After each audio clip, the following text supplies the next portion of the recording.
কুমিল্লা জেলা এনজিও বিষয়ক সমন্বয় সভা অনুষ্ঠিত হয়েছে সোমবার 30 সেপ্টেম্বর সকাল 11:30টায় জেলা প্রশাসনের আয়োজনে জেলা প্রশাসকের কার্যালয়ের সম্মেলন কক্ষে এই সভা অনুষ্ঠিত হয়।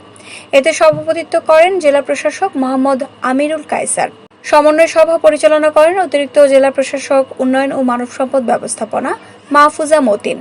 বক্তব্য রাখেন জেলা সমাজসেবা কার্যালয়ের উপপরিচালক জেড.এম. মিজানুর রহমান, মা ও শিশু কল্যাণ ফাউন্ডেশনের নির্বাহী পরিচালক দিলনাশী মহসিন, পেজের নির্বাহী পরিচালক মোহাম্মদ ইউনুস, ব্র্যাক জেলা সমন্বয়ক জিয়াউদ্দিন আহমেদ, এসিডি ও নির্বাহী পরিচালক মোহাম্মদ মনিরুল ইসলাম সরকার সহ আরও অনেকে। এ সময় জেলার বিভিন্ন এনজিও প্রতিনিধিরা উপস্থিত ছিলেন। সভায় কুমিল্লায় কর্মরত এনজিও প্রতিনিধিরা তাদের কার্যক্রম সম্পর্কে জেলা প্রশাসককে অবহিত করেন।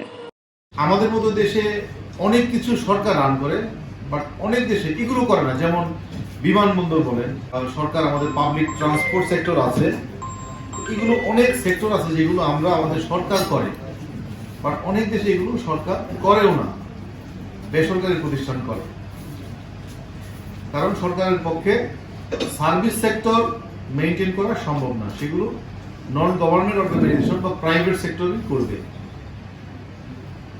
সো আমরা মনে করি যে সরকারের সাথে বেসরকারি যারা আছেন আপনারা সবাই মিলে এই দুইটা পার্ট একসাথে মিলে আমরা দেশকে সামনের দিকে এগিয়ে নিয়ে যাব। সম্প্রতি প্রশংসনীয় একটা বিষয় এই অঞ্চলে যেটা আপনারা করেছেন, ফেনী, কুমিল্লা এবং আরো কয়েকটি জেলায় যে বন্যা হয়েছে, অনাকাঙ্ক্ষিত এবং এটি বলবো যে ডিভাস্টেটিং। আমরা প্রস্তুত ছিলাম না, অপ্রস্তুত অবস্থায় আমাদেরকে একটি প্রাকৃতিক দুর্যোগ মোকাবেলা করতে হয়েছে। এখানে আপনারা নিশ্চয়ই প্রশংসার দাবিদার, এবং শুধু সরকার এনজিও ছাড়াও আপনারা দেখেছেন, আমরাও দেখেছি, একটি বাচ্চা তার একটি মাটির ব্যাংকে জমাকৃত টাকা, এই টাকাটা সহ নিয়ে তারা টিএসসিতে বলে বিভিন্ন জায়গায় তারা দান করেছে। এবং এটাই হলো আমাদের মানুষের মানবিকতা হওয়া উচিত। মানবিকতা এটাই হওয়া উচিত। যদি আমরা অন্যের পাশে দাঁড়াতে না পারি অন্যের বিপদে, তাহলে তো মানুষ আর অন্য প্রাণীর মধ্যে পার্থক্য নাই। মানুষ যে আশরাফুল মাখলুকাত, সৃষ্টির সেরা জীব, এই সেরা তার চেহারা সুরত তো আছেই, কারণ মানুষের চেহারা সুরত কিন্তু অন্য প্রাণীর চেয়ে অনেক সুন্দর। বাট সবচেয়ে গুরুত্বপূর্ণ যে বিষয়টি রয়েছে এটা হলো তার মানবিকতা। তার মানবিকতা হলো তার শ্রেষ্ঠত্বের পিছনে মূল কারণ। আমরা যে মানবিক এই দৃষ্টান্ত এবং সেই স্বাক্ষর আমরা রেখেছি বিভিন্ন সময়ে, শুধু এবারের বন্যায় না, বিভিন্ন সময় আমরা রেখেছি। এখন বন্যা পরবর্তী সময়ে, বন্যার সময়ে ত্রাণ দরকার ছিল, কিন্তু এখন ত্রাণের চেয়েও অনেক বেশি প্রয়োজন হলো পুনর্বাসন।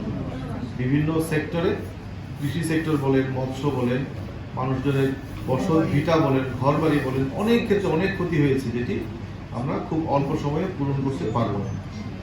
এই জন্য আপনাদের সহযোগিতা প্রয়োজন। আরেকটি বিষয় আমরা আপনাদের কাছে অনুরোধ রাখতে চাই যে এনজিওদের মধ্যে প্রায় অনেকেই, প্রায় সবাই বলবো না, অনেকেই মাইক্রো ক্রেডিট নিয়ে আমরা কাজ করি। বিভিন্ন সেক্টর, এডুকেশন, হেলথ বা অনেক সেক্টরে কাজ করেন, বাট মাইক্রো ক্রেডিট নিয়ে অনেকে কাজ করেন। এটা একটা মেজর সেক্টর।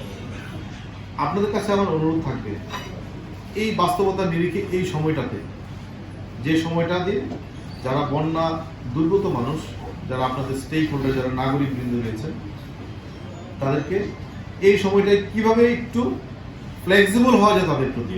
আমি বলছি না যে তাদের কাছ থেকে টাকা আদায় করবো না আমরা, বাট এই সময়টা একটু ফ্লেক্সিবল হওয়ার জন্য আমি আপনাদের কাছে অনুরোধ রাখবো যে তাদেরকে একটু সোজা হয়ে, একটু স্থির হয়ে দাঁড়ানোর সুযোগ দিতে হবে। তাদের পাশে আমরা থাকতে চাই প্রতি অন্যান্য বছরের অন্য সময়গুলোর মতো, এখন আরেকটু বেশি সময় আরেকটু ভালো করে থাকতে চাই।